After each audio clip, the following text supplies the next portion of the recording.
Hi friends, welcome back to my channel. If you are new, my name is Mary, and today I'm going to be giving you 3 tips or 3 things to do. We're going to be talking about 3 things that I think are really, really important to remember to help save your relationship, make a better relationship, stronger relationship, make you value your relationship. These 3 things are what I use to really help me during times of conflict, or, not even during conflict, but sometimes just when my husband is pissing me off.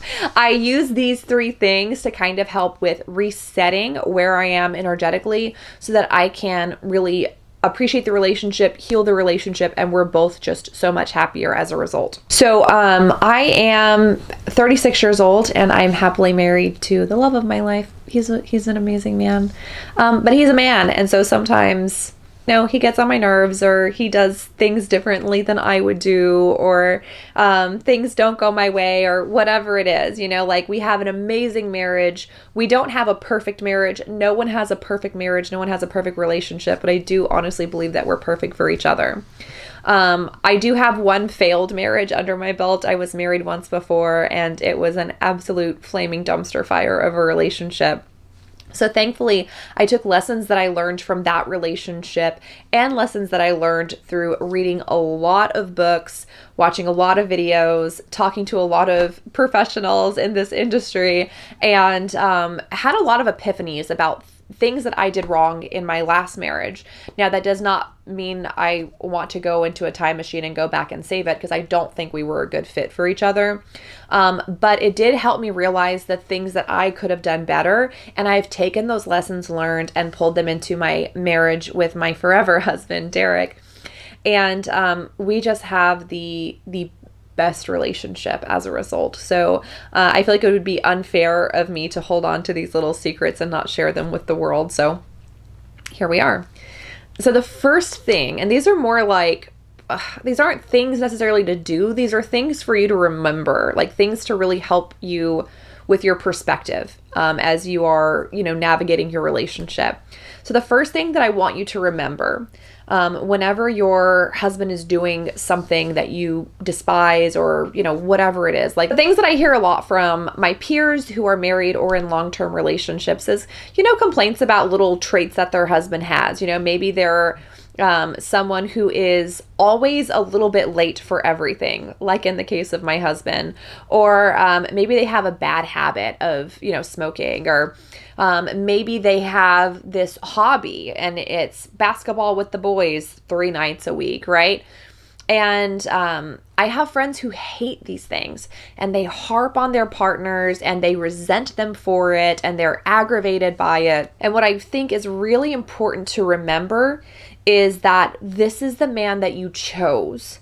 So going into the relationship, if he already had these traits, if he already had these hobbies, if he already had this routine, and you chose to enter the relationship with him knowing these things, you chose to marry this person knowing these things about him, it is unfair to him to nag him about it. And this may be a really unpopular opinion. I don't care. I think it's important to remember. So in the case of my husband, he's always just a little bit late for something. And I always found that to be so disrespectful of other people's time. I would get so annoyed by it. I would get so frustrated. Like, dude, it takes you longer than 5 minutes to get ready. Like, why do you wait until it's 5 minutes before we have to leave to get up and start getting ready? And it would frustrate the hell out of me. And there was a certain point that I realized he's always been this way. He has always been this way since before me. And me harping on him, nagging him, trying to beat him into submission is not going to change that. And I knew he was like this when I got with him. I knew he was like this all the way through dating, engagement, and marriage. So how is it fair to him to beat him up over just what is a part of him, apparently? And I don't understand it. I despise it, but it's a part of him. And I'm sure there's stuff about me that he probably feels similarly about. He's a much better tongue biter than me. Like, for the first half of our relationship, maybe even more than that, I would nag. about the being late. And at a certain point I had this epiphany and I'm like, how is this fair to him? Like, how is this fair? So we do things to try to mitigate it. Like, I will fib to him about when something starts, and he kind of suspects that I'm fibbing, but he goes along with it. And now we're usually on time-ish when we go somewhere. And so we've found a little bit of a workaround, but trying to beat him into submission is not a healthy relationship. Okay, this is not my child. This is my partner. He's a grown man. And ultimately, in the grand scheme of things, us being like a few minutes late for something doesn't really matter because I have a very good man. So this is the person that you chose. Okay, now if they develop really bad habits after like years into the relationship, like let's say he's never smoked a cigarette a day in his life, and then all of a sudden out of nowhere he starts smoking cigars every night. Okay, that may be worth a discussion because this is something new. This is not who you entered the relationship with. This is something that we don't agree with, whatever it is. That's worth a discussion. But if these are habits or traits or hobbies or whatever that they entered the relationship with, it is not fair to him to expect him to suddenly become a new person. This is the person that you chose. Another thing that really helps me with cultivating a joyful relationship, a peaceful relationship for both of us, is the phrase, "Is this the hill I want to die on?" So it's almost like when your relationship is really good, it's easy to nitpick it, right? And I know because I did this in my first marriage, right? And it wasn't that good, but bear with me. I'm trying to give you a good example.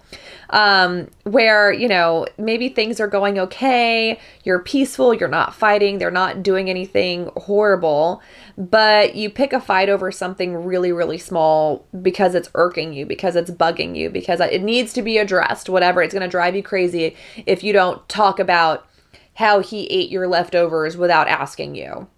Okay, and while there are things that need to be addressed in a relationship, I think it's important to remember that not every hill is a hill worth dying on. Not every fight is worth starting. Okay, there are like in the example of my husband who's just always late for stuff.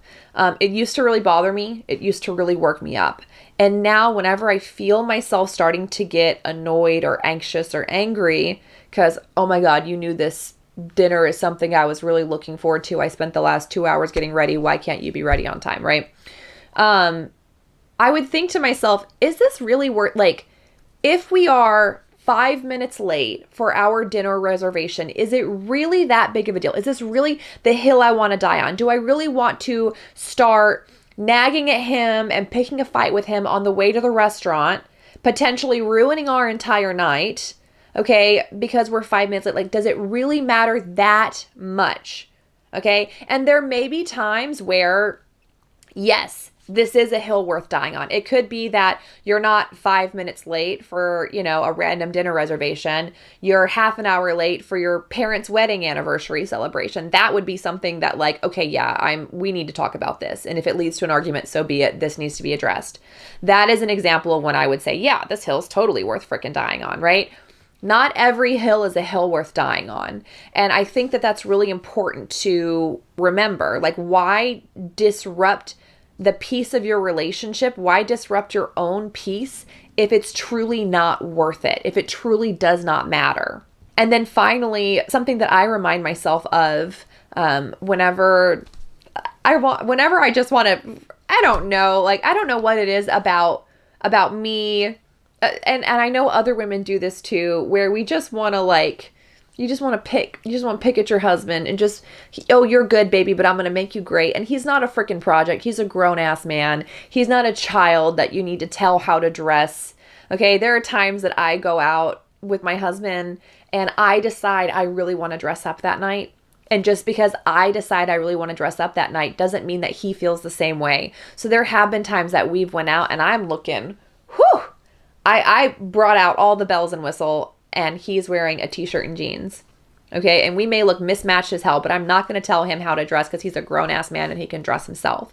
Okay. So something that is really important to remember is chances are the man that you are with and the relationship that you have, this is something that other women pray for. This is something other women long for. This is something other women wish that they had. Okay? If you're watching this, chances are you have a genuinely good man.